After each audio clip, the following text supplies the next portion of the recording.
Welcome to Light in the Shadow. I'm Dana Kenyon, and it's my aim to encourage, support, and equip women to live life under the shadow of God's wing. On this channel, I'll be bringing you videos of women who are doing just that. I hope their stories will help you find your path in His kingdom. Under His shadow is where we can walk in His protection, receive His provision, and rest in His care. Together, we will be light under the shadow of His wing. Hi, welcome to Light in the Shadow.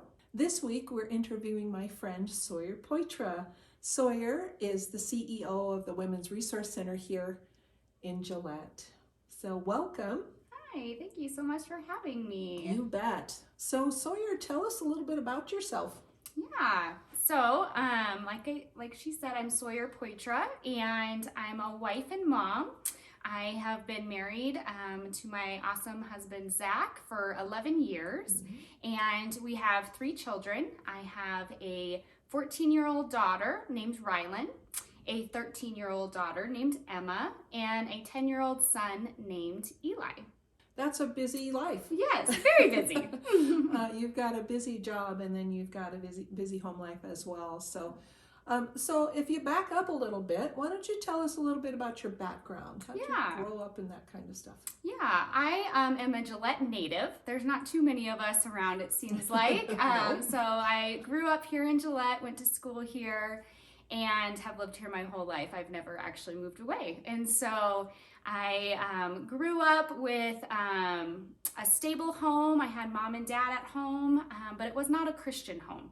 And so I had a great childhood. I did great at school. I excelled at school, and just really found myself in a position when I was 16 that I never thought I would be in. And that was, I found out that I was pregnant at age 16. And as I was kind of going through that, I had a lot of people, friends and family, that were encouraging me to have an abortion because they had big plans for me, and being 16 and pregnant really wasn't in those plans, as it wasn't in my plans. And so not only was I being pressured to have an abortion, I felt like abortion was something that was right for me too, because I was dealing with a lot of shame because of it, and really just wanted to take care of my quote problem, right? Yeah. And so I thought abortion was the way to do that, but God had other plans. And so using some people around me, and really just by the grace of God, I did choose life for my daughter. And I like to say that she saved my life, because not growing up in a Christian home, I didn't know the Lord. And so through my pregnancy and attending youth group, I was able to know God and know how much He loves me. And that just really changed my life, as it does everybody's. Oh, yes. Okay, I'm going to ask you what probably everybody else is wondering. What happened to the baby's dad? Yes, he stayed in the picture, even though, the world tells you that high school relationships probably aren't going to last. He stood by me, and we went on to get married after we graduated from high school.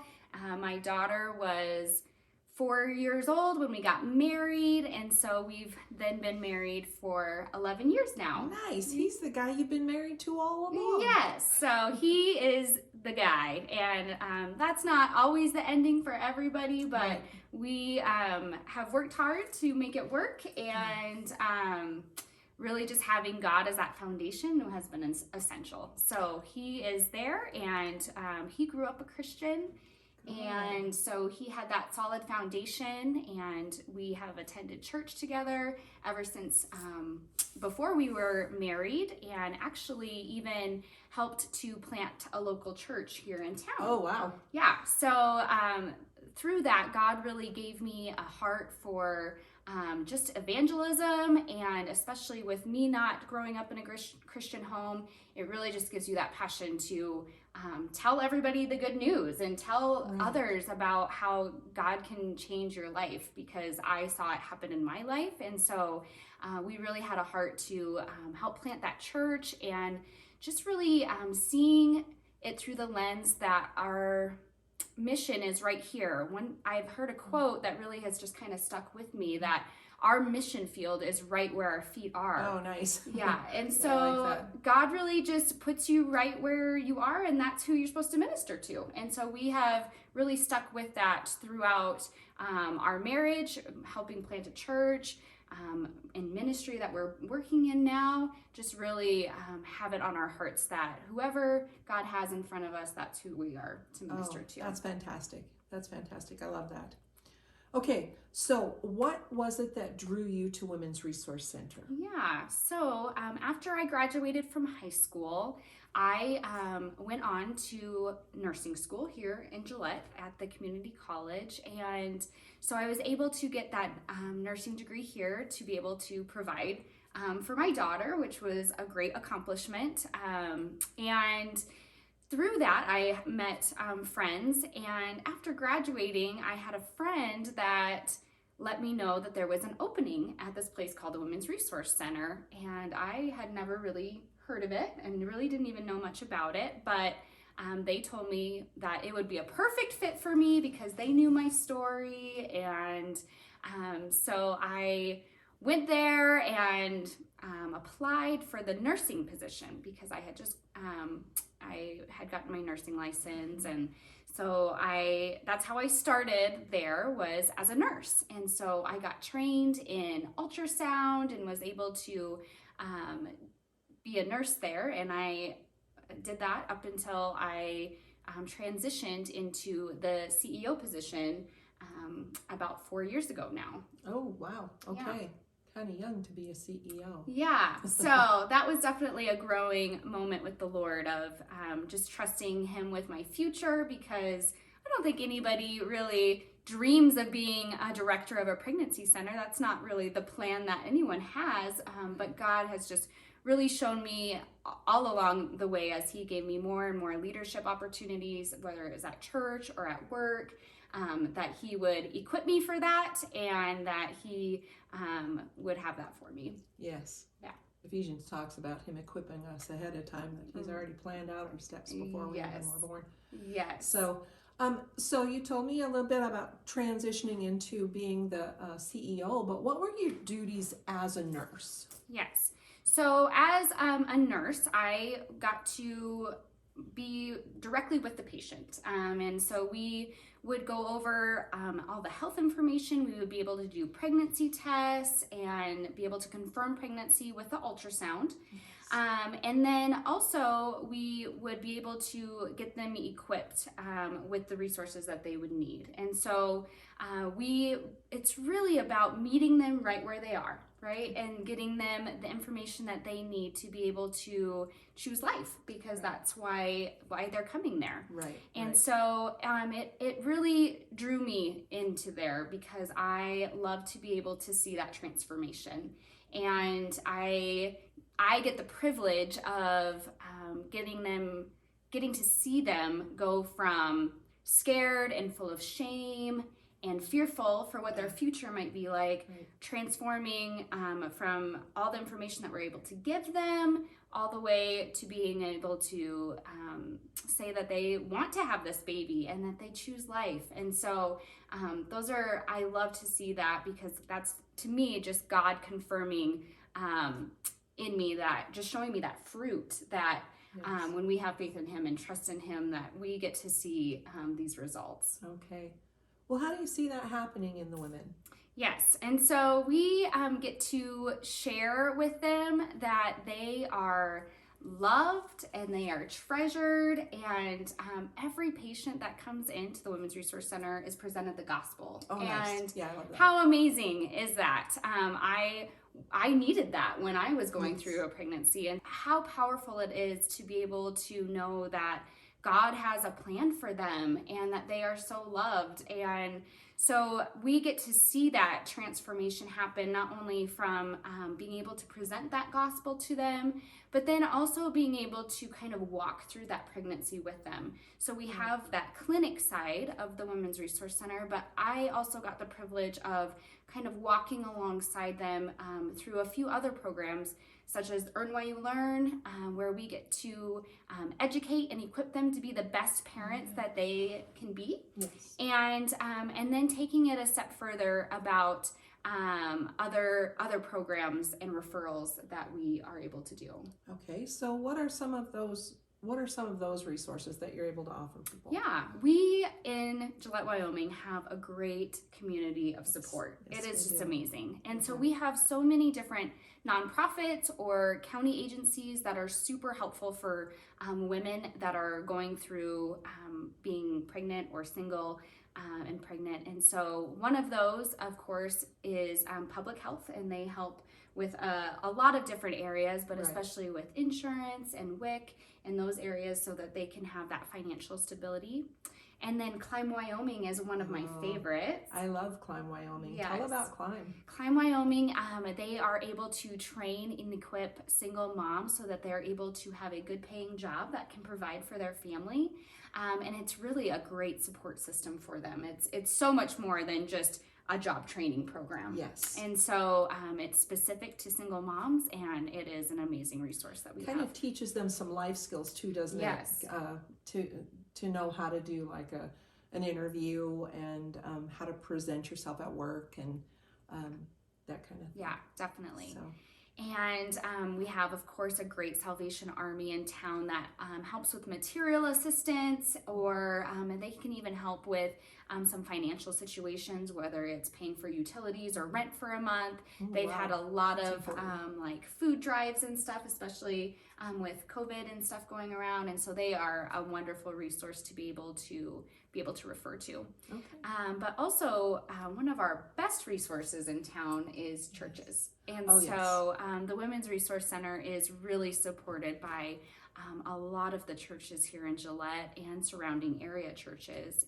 And we want to be able to, we're planting that seed and offering the gospel to them while they're at the clinic, and we want to be able for them to grow in that relationship. And so we want the women that we are serving to be able to go to these churches where I know that they will be loved, and they would be able to grow in that relationship even more. And then, of course, Embrace Grace is a community resource that will have my heart forever. Okay. Yeah. We'll talk about that one a little bit more later. Yes. Okay. All right. So this kind of sounds like an expensive endeavor. So tell us a little bit about what it costs to make the center run. Yeah, so the Women's Resource Center is a nonprofit where we do not receive government funding or government grants, mostly because that way we are able to share the gospel with patients. Okay, and so we are supported primarily through individuals, businesses, and churches, so that we can keep our doors open and our services free. Okay. And so we have some major fundraisers throughout the year, and the biggest one is the banquet that's held every fall. And we usually bring in a speaker, and it's a dinner, and we get to share all the exciting things that are going on at the center, and testimonies of lives saved and transformed. And so that's a fundraising banquet that we have once a year. So about that, the cost to put on the banquet, does that come out of the money that you raise? No, we have wonderful businesses and individuals that underwrite the banquet. And so that every dollar raised that night goes directly to serving the women that we serve, and goes towards exactly what we're raising funds for. Yes, so they cover the cost of the banquet, because it is quite a big event. Yes. And so they cover the cost of that, which is so generous. And then every dollar raised is able to go towards our mission. So we also have an auction in the spring, and that's just a different type of event where we have a live auction, have an auctioneer come in. It's a fun, upbeat event. It is. And we actually started it to be able to pay off our mortgage at the center. Did and that so happened? That happened. Okay. And so that's done, but it's just been such a great fundraiser that we've continued it on. And so that happens every spring. And then last, we have the baby bottle fundraiser. Oh, this one? Yes, that one. This is the baby bottle. Yes. Tell us about the baby bottle. So the baby bottle fundraiser is done mostly at churches, and it is the very first fundraiser that the Women's Resource Center did and has continued on throughout this whole time that we've been open. And so empty baby bottles are given to the churches, right. And each church that participates is able to educate their congregation on, I think that's important. Sanctity of life and why we believe that life has value and why we are working to protect it. And so they get to educate them, but it also gives everybody an opportunity to join and partner with the Women's Resource Center. So I love it when I see families taking baby bottles, and their kiddos can even help put change in the baby bottles, and it really just adds up. And so we have multiple churches that do the baby bottle fundraiser. You can put cash change, coins in it, and bring it back to the center, and that is just one of our fundraisers that is really stuck, and it's great to get a lot of people involved. So, and sometimes they put checks in those baby bottles. Yes, some very generous checks. Yes. Can you tell us like one of the biggest checks you ever got? Yes. Well, my favorite, we do have very generous checks, but my favorite is when we get multiple $100 bills rolled up, and it's just given anonymously. Oh, I love that is just and you don't even know amazing. Who gave it. So we don't know who gave it. I think we have gotten $1,000 in a baby bottle, just in anonymous money, and that is amazing because that's great. God is just working so generously through them. Yes, Gillette does have a generous spirit. That's for sure. Yes. So those are our three major fundraisers that help to really support the center and be able to give the free resources and keep our doors open and be able to minister in that way. So Sawyer, tell us how much it costs to run the center. Yes, we are a medical clinic, and so with that brings trained staff, nursing, and it takes $1,000 a day to keep our doors open and our services free. And so all of the services that we offer are offered for free because the community is paying for that service for that woman to come in and get it. Yeah. Wow, that's crazy. That's a lot of money. It is. But when we think about it and think about what would we pay for a life to be saved? Yes. Much more than that, right? Yes, absolutely. Absolutely. Yes. Okay. So you mentioned staff.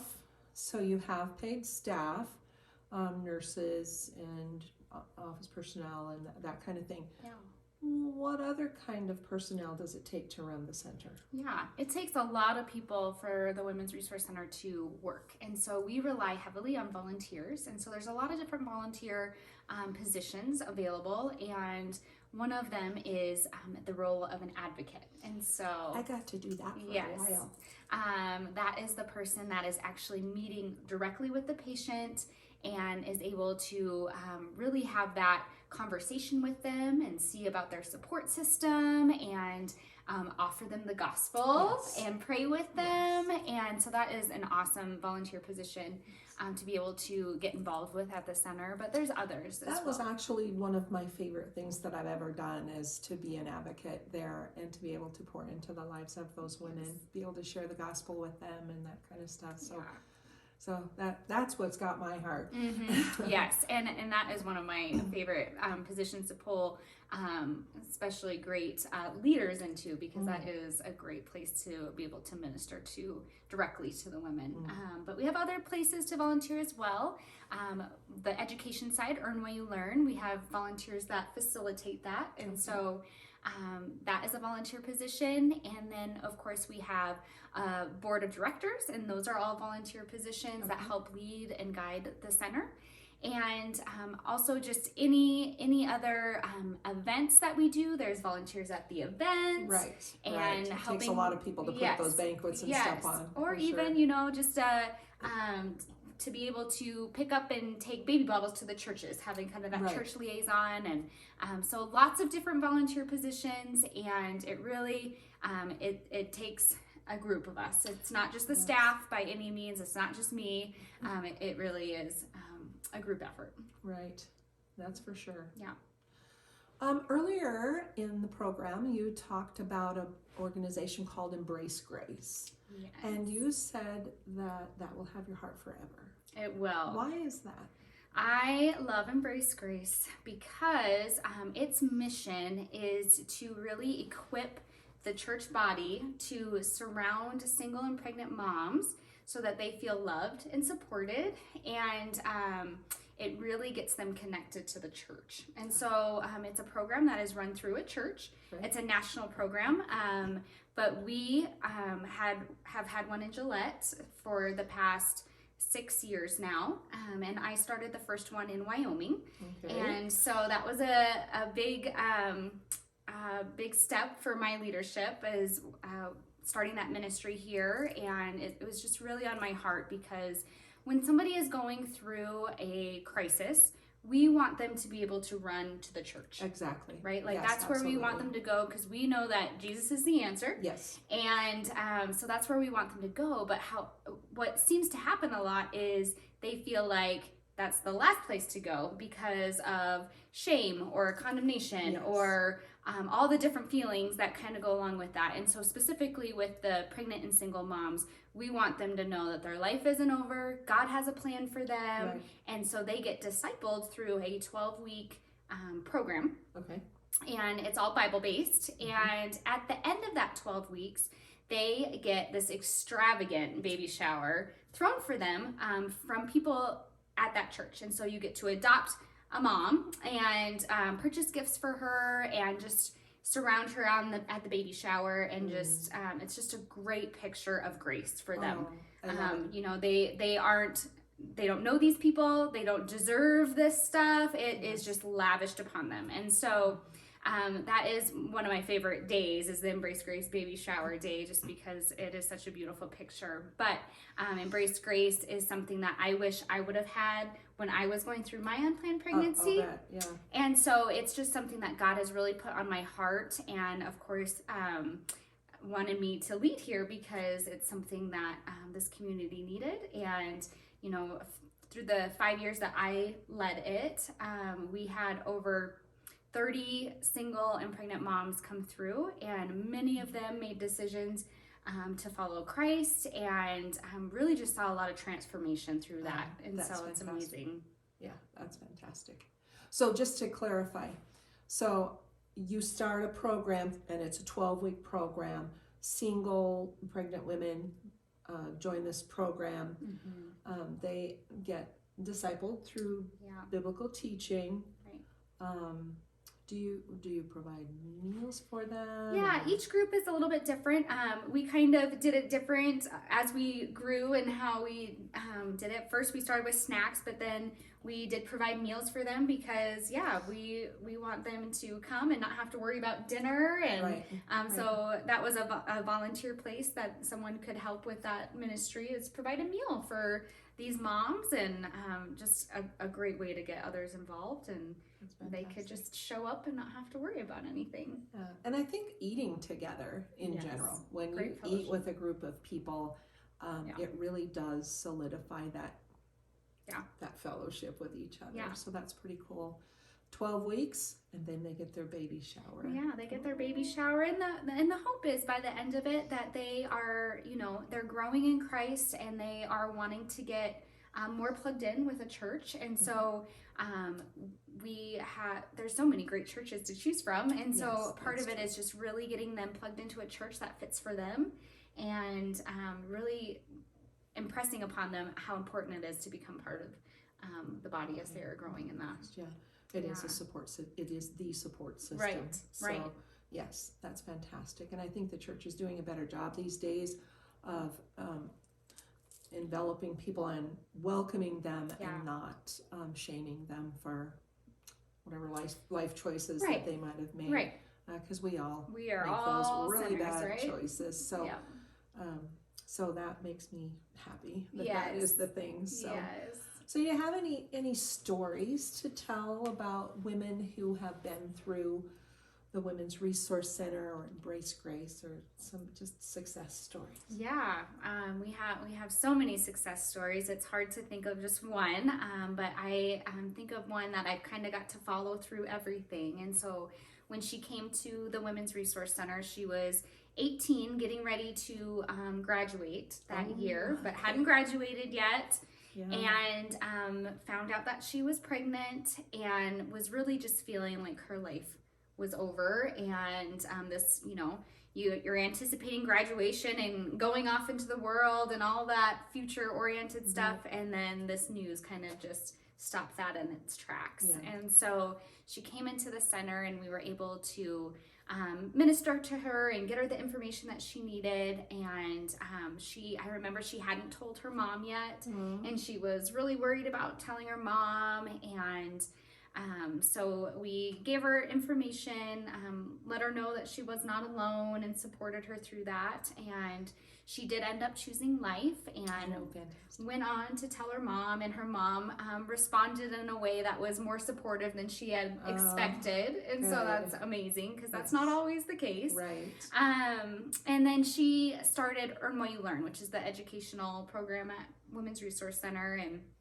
so I got to continue to see her through that and kind of build a relationship with her as she learned all the things to be able to be the best mom that she could be. And then Embrace Grace semester was starting up, and so I invited her to that, and she bravely came, because that's a big step, walking into a church that you don't know anybody at. And so she came, and throughout the weeks I could see that her heart was softening, and just starting to kind of see the readiness there. And when the time came, she gave her life to Christ during Embrace Grace, which is just, such a celebration day. Yes. And so got to see her through Embrace Grace, and then have just kind of kept up with her in relationship. And now she is a great mom and has just this beautiful daughter. Nice. And she actually is married now, and so she has gone on to have another child with her now husband. And so it's great to be able to see those success stories as we've watched her walk, like from the very beginning to where she is now. And that's, a couple years worth of time to be able to go across. And so we don't always see that, because we don't always get to stay in touch with them that long, but you do. I get that privilege to be able to kind of keep in touch a little bit longer. That's great. So, well, if we're talking about success stories, Sawyer, you're the success story. You came from the place of an unplanned pregnancy, and from that have started working as a nurse at the Women's Resource Center, become the CEO of the Women's Resource Center. And not only that, but also started the first chapter of Embrace Grace, which I assume that there are more of those in Wyoming now. There are now, But you started the very first chapter of Embrace Grace right here in Wyoming. And talk about a success story. That is fantastic. God is so good, and He's so faithful to bring those things about in our lives. Yes. He has shown me over and over again that He will use what we have gone through to be able to minister to others. And so he shows me that daily, and still now, it's no matter what we're going through, He can use it. And so it's awesome. Very true. Very true. Okay. So we've talked about a lot today, but I want to talk about one of the newest ventures of the Women's Resource Center. And this is kind of fun, because you wouldn't think about this at a Women's Resource Center. But there's a whole nother section of the population that you're starting to minister to, and you're bringing people on board at the center as volunteers to help the dads. Yes. The dads, that Tell us second about part the of the dads. equation, right? Yeah. For too long, we have focused only on the mom, the female that is going through the unplanned pregnancy. And personally, since I have walked through that, I know how it feels, because when I had my unplanned pregnancy, my then boyfriend was very supportive. However, he believed the lie that the world tells us, that it's the woman's body and it's her choice, and that they don't really have a voice in the matter. Right. And so when I asked him what he wanted to do when I was going through that, it was very much, whatever you want to do, I'll support you. Yeah. Which, maybe sounds nice, but what I desperately was wanting for him to step up and say, we can do this, I'll support you, and we'll get this figured out. Yeah. And so I just felt really alone kind of in that decision, and that it was just kind of all on my shoulders. And so having gone through that, and then seeing how things were done at the Women's Resource Center, the dad would sometimes come, but he was just kind of left in the waiting room, and was a part of the conversation a little bit at the end of the appointment, but nobody was speaking directly into him. Mm-hmm. And so this past year at the banquet, we had a banquet speaker come in, and his name is Steve Arterburn. Right. Fantastic. And speaker. yes, it was great.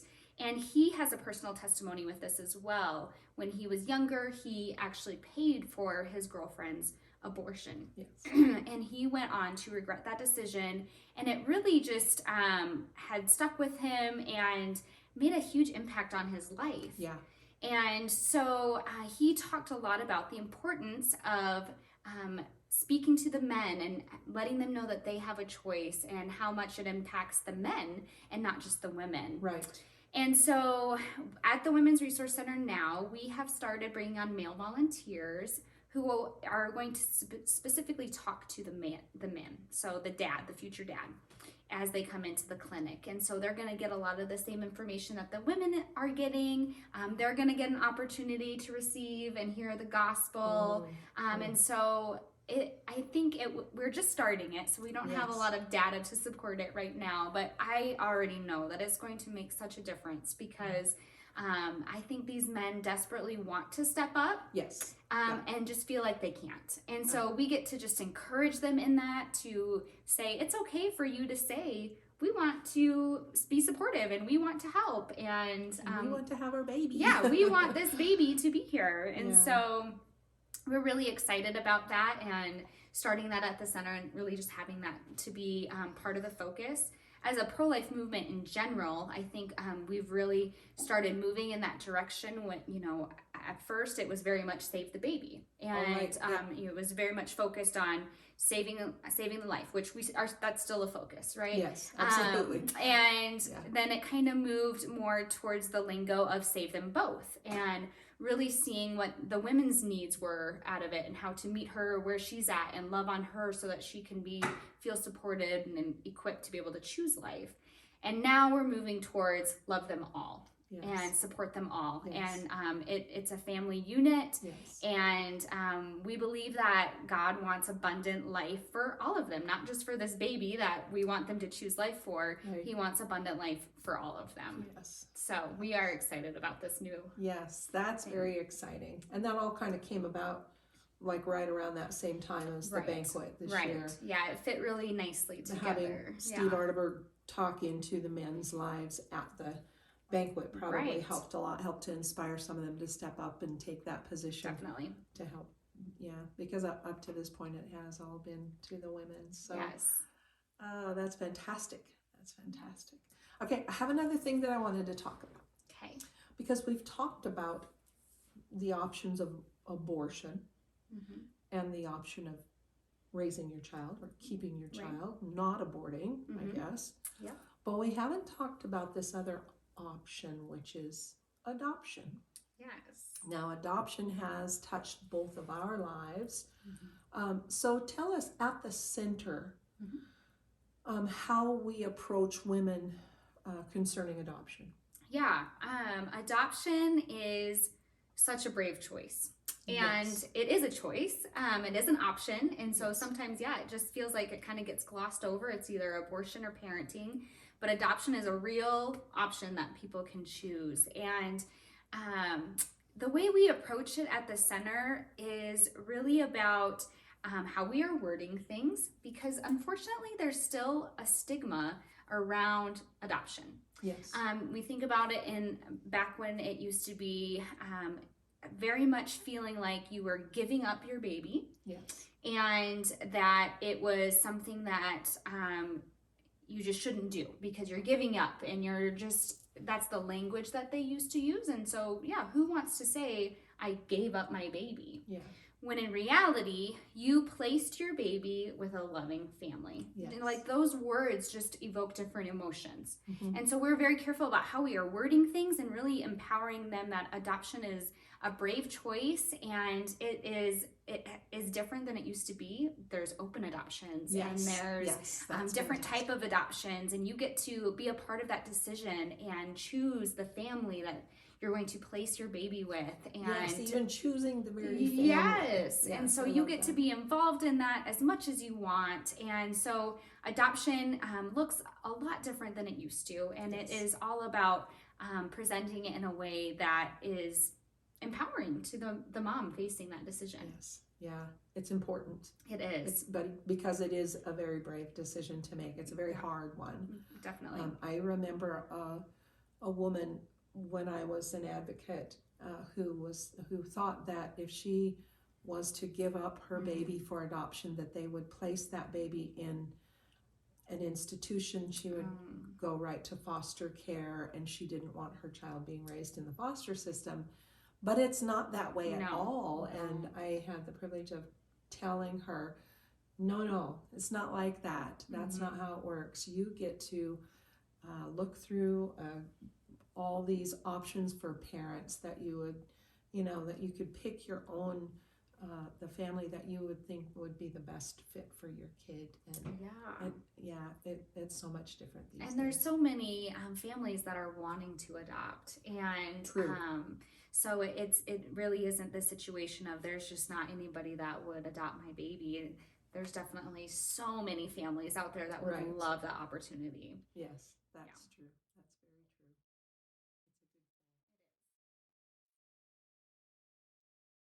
So as we're talking about adoption, as I mentioned earlier, adoption has touched both of our lives. My husband and I adopted our middle son, Mason, when he was 3. We actually had him as foster child for about a year and a half before that, and then we adopted him into our family. And that was kind of intended to be more of an open adoption, even though his birth mom moved and we did lose contact with her. But what an important part of our family that we would not have if that hadn't happened. And I can't imagine our family without Mason. He's Mason, and he brings so much to the family. Yeah. And so it's such a blessing to the adoptive family to be able to have that child. So tell us about your adoption experience. Yeah, we started doing fostering as well, and we never really went into it thinking that we would adopt. Right. I kind of actually set my heart on that was not going to happen, just to kind of protect my heart. Oh yeah. I'm understanding that these children are gonna go back to their parent, and reunification is always the goal, and understood all of that after our training and everything. But there was the little box to check, if adoption came up, would you be willing? And we were. And so we had a couple different foster placements, and then about 2 years into fostering, we had a placement of a girl who was in elementary school, and so we did that, and we were working towards reunification just like always, and had her for about a year in our house, very much becoming part of the family, and then she was going to go and live with another family member, and that was hard, but again, okay, God, this is your plan, this is what you're wanting to happen. I knew this was coming, And then about 3 to 4 weeks later, I got a phone call and she was coming back. 3 to 4 weeks. Yes. Wow. And so at that point, it was no longer reunification and it was moving towards adoption. And so they were only going to place her in a home that was open for adoption. Okay. And that's when we made that choice. And so from then on, we were working towards adoption, and it took a very long time. The wheels turn pretty slow sometimes. Yes, but it was worth it. And so we adopted our daughter, who is now 13, but at the time of adoption, she was 11. And so we adopted out of foster care. And that is just something that is on our hearts because, God calls us to care for orphans, and, especially when we're so involved in the pro-life movement, really showing up for these kiddos who need us is important as well. And so this is, I think foster care and adoption is just a part of the pro-life movement, and it's something that our family just really felt called to, and now she's part of our family and fits right in the middle of our 2 kiddos. She does. So it's a perfect fit. Oh, that's fantastic. So I remember walking with you through that story a little bit as I was an advocate at the center at the time, and just hurting with you through the painful parts and rejoicing with you through the through the good parts. So, and then when you finally were able to adopt, that was fantastic. Yes. It makes it worth it. It does. It's a hard process sometimes, but God calls us to things that aren't always easy, and He is there to walk through it with us, and won't leave us. So. One of my favorite scriptures, and I quoted it last week, but I'm going to quote it again, is John 16:33. Just part of it. It's not even the whole verse, but it says, in this world you will have trouble, but take heart. I have overcome the world. Those were Jesus's words. And He has overcome, and He does walk with us through these hard times, all of them. For moms with unplanned pregnancies, through people who walk through those unplanned pregnancies with them, through the dads who don't feel like they have a voice, God walks with us through each of those trials. Definitely. So He is faithful. He is. Faithful. Yes. Okay, it's been a really good visit with you. It's been fantastic to hear your story. I know that it will be encouraging to people who are watching. And I got a question to ask you. Okay. When you get to heaven, what do you want to hear Jesus say?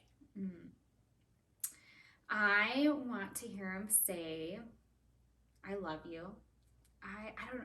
I envision, so like if somebody comes to your house and you've been like waiting for them to get here, you like, what happens? Like you are just anticipating somebody coming, you're excited to see them. And so I am just hoping that I'm just gonna get like the arms wide open, welcome, and like, I am so glad you're here. Yes. I love you so much. Yes. So that's number one. Like that's like my vision. Okay. For like, that's the first moment I want, right? Okay. But what I would like to hear probably is just that I brought Him glory through what I have gone through in this life.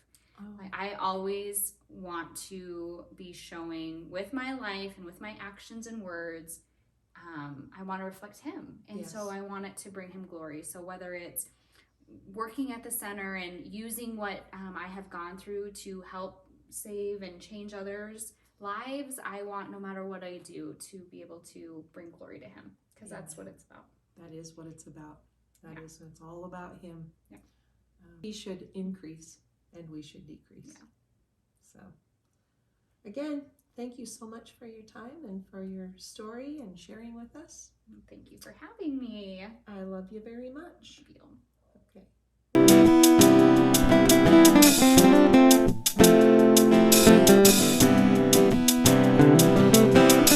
Thanks for watching today's episode of Light in the Shadow. Be sure to subscribe to this channel so that you can watch future videos. God bless.